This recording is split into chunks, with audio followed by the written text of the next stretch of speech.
Hey guys, and welcome to another episode on Beyond Damage.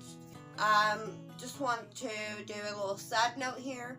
Everything's under construction. I've got my new camera, my new microphone, my new background, and everything. Everything's just got to be set up. So right now I am filming in my bathroom. So I'm sorry about that, but it's the only place quiet in the house that I've got to film. So that's what we're filming today. This will start the docuseries. This will go over the 5 unsolved cases in 5 years in Bardstown, Kentucky. I've driven down Bluegrass Parkway many times living in western Kentucky. I had to travel this road to visit back home in eastern Kentucky or to travel to the bigger cities of Lexington and Louisville. Every time I drive down Bluegrass Parkway, I pass the exit to Bardstown, Kentucky. I see the sign that was placed there so many years ago by the Ballard family that reads, "Missing Crystal Rogers." I always wondered who she was and what happened to her. Only 1 hour away in Grayson County, Kentucky, everyone was aware of who Crystal Rogers was where I live, except for me. But after living there for only a short time, I soon found out. And then the documentary came out, The Disappearance of Crystal Rogers on Oxygen. This is when I realized the truth about Bardstown, Kentucky. This docuseries is going to be several parts, as I want to do this docuseries justice. The justice it and the families deserve. We'll be covering a town that has a black shadow that lingers over it and follows its name when anyone speaks of or visits this town, with 5 unsolved murders in 5 years. A town where many residents and law enforcement will never truly feel safe until they catch the murderers of Officer Jason Ellis, who I am actually wearing these colors today in honor of Jason.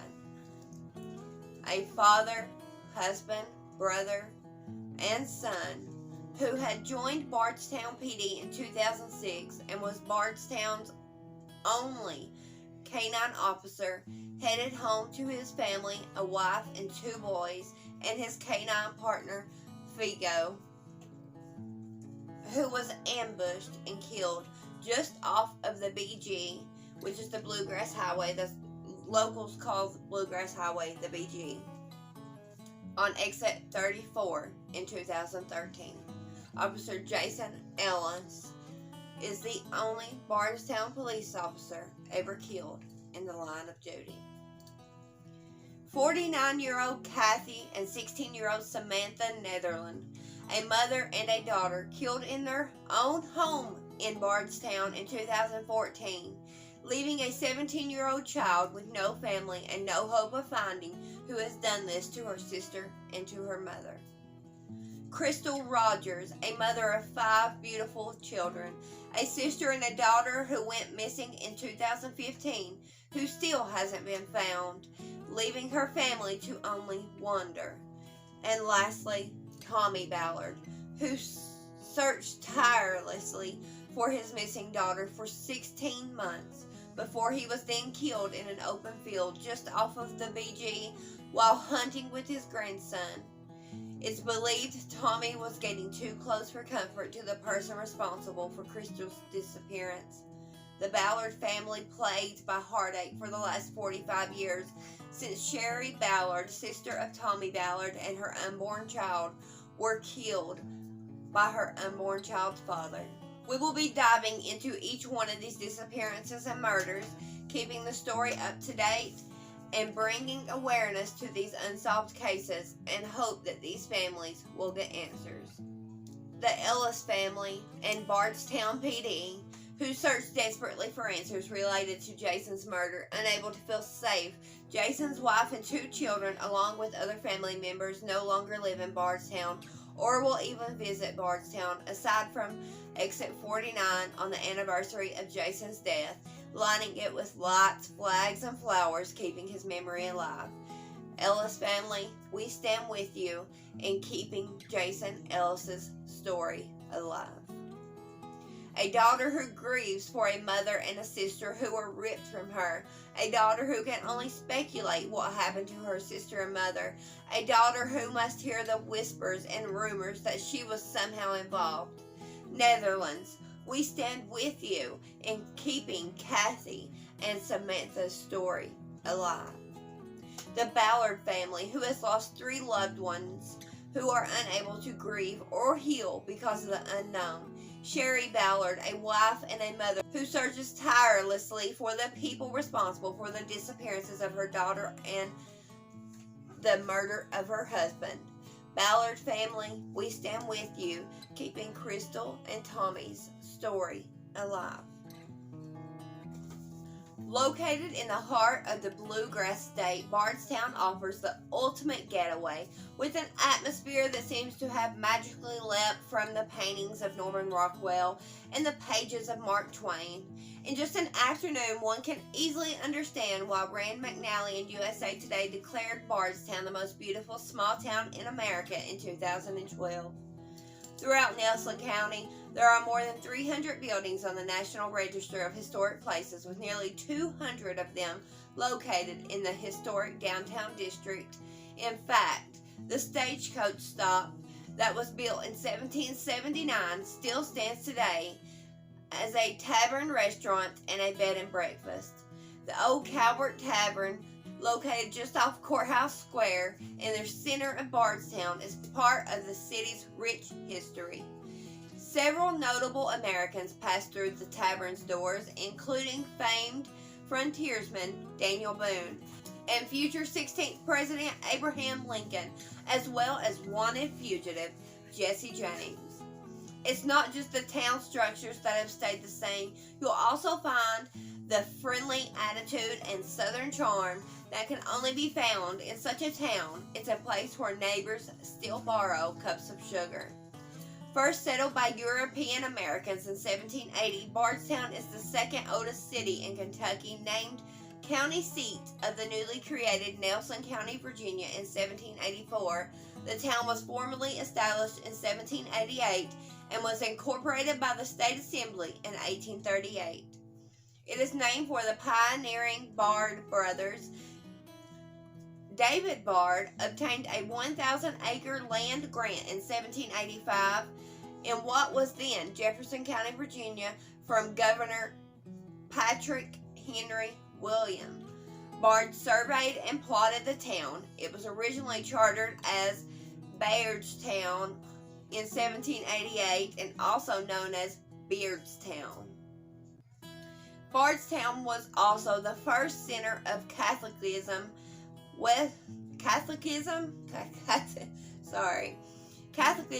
west of the Appalachian Mountains in the original western frontier territories of the United States. The Archdiocese of Bardstown was established on February 8, 1808 by Pope Pius, and I'm thinking that's how you spell his name. I'm going to put it up here, but by Pope Pius VII to serve all Catholics between the Appalachian and the Mississippi River. The Bardstown Cathedral is the Basilica of St. Joseph, built in 1841. Bardstown also has a Roman Catholic parochial high school, Bethlehem High School.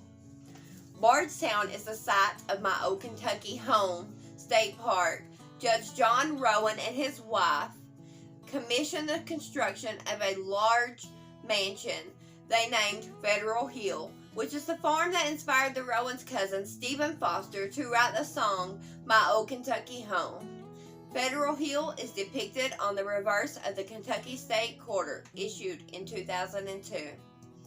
Several distilleries operate in and around the Bardstown area, including Jim's Bean, Heaven Hill, Martin 1792, Lux Road Distilleries, and Maker's Mark, which is located in nearby Laredo, Kentucky. The regional production of bourbon is celebrated by the annual Kentucky Bourbon Festival, whose promoters have trademarked the phrase Bourbon Capital of the World to apply exclusively to Bardstown. The Bluegrass Parkway is a limited access highway that passes just south of Bardstown.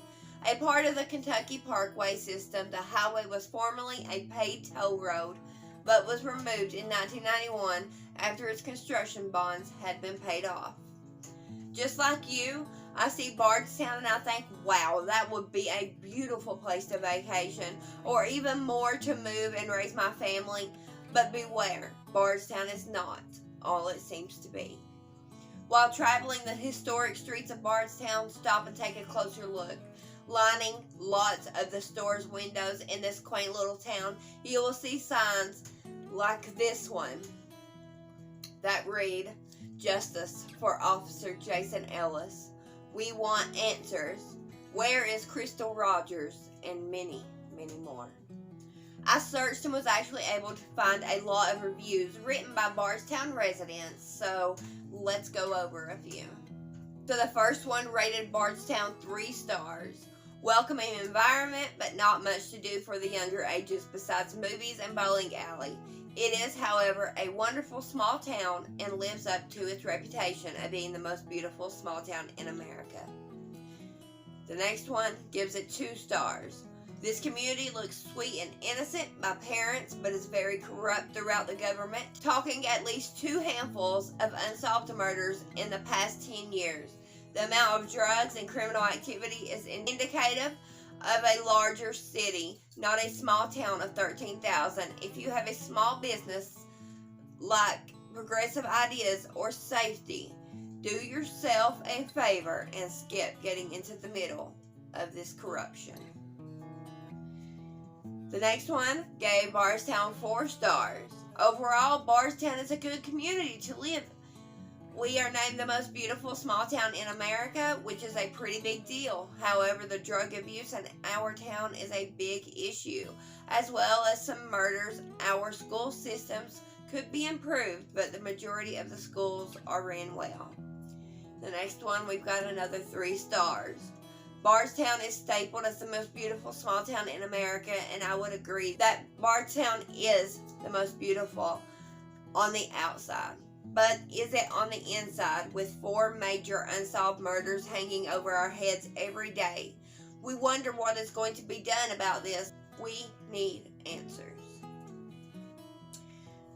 We got another 3 stars. Have been living here for 12 years. Cute appearance but ugly personality. Overrun with drugs and death. A large percentile of the population is very uneducated. We've got another 3 stars.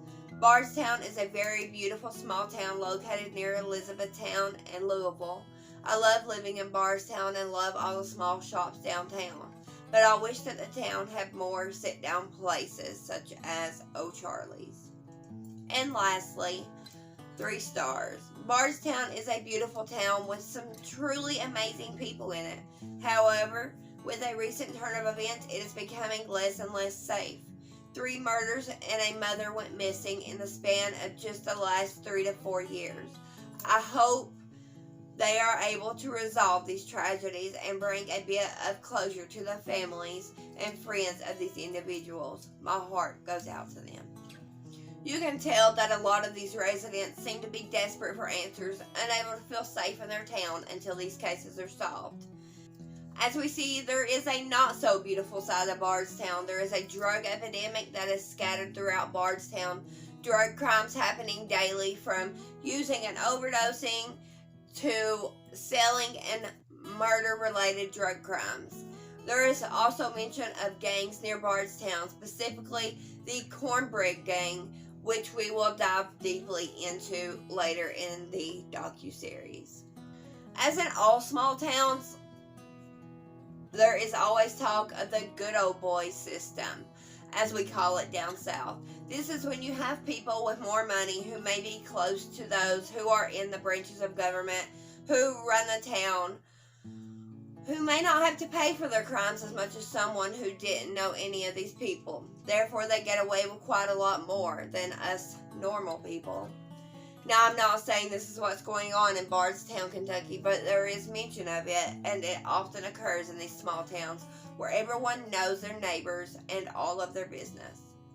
Summed up, whether it's good or it's bad, all towns seem to have a mix of both.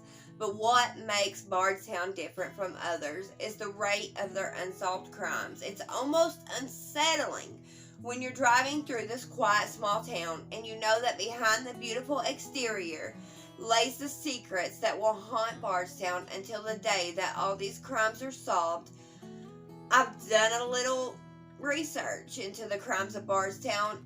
In Bardstown, as a matter of fact, a lot of the crimes go unsolved for at least a few years before they're ever solved.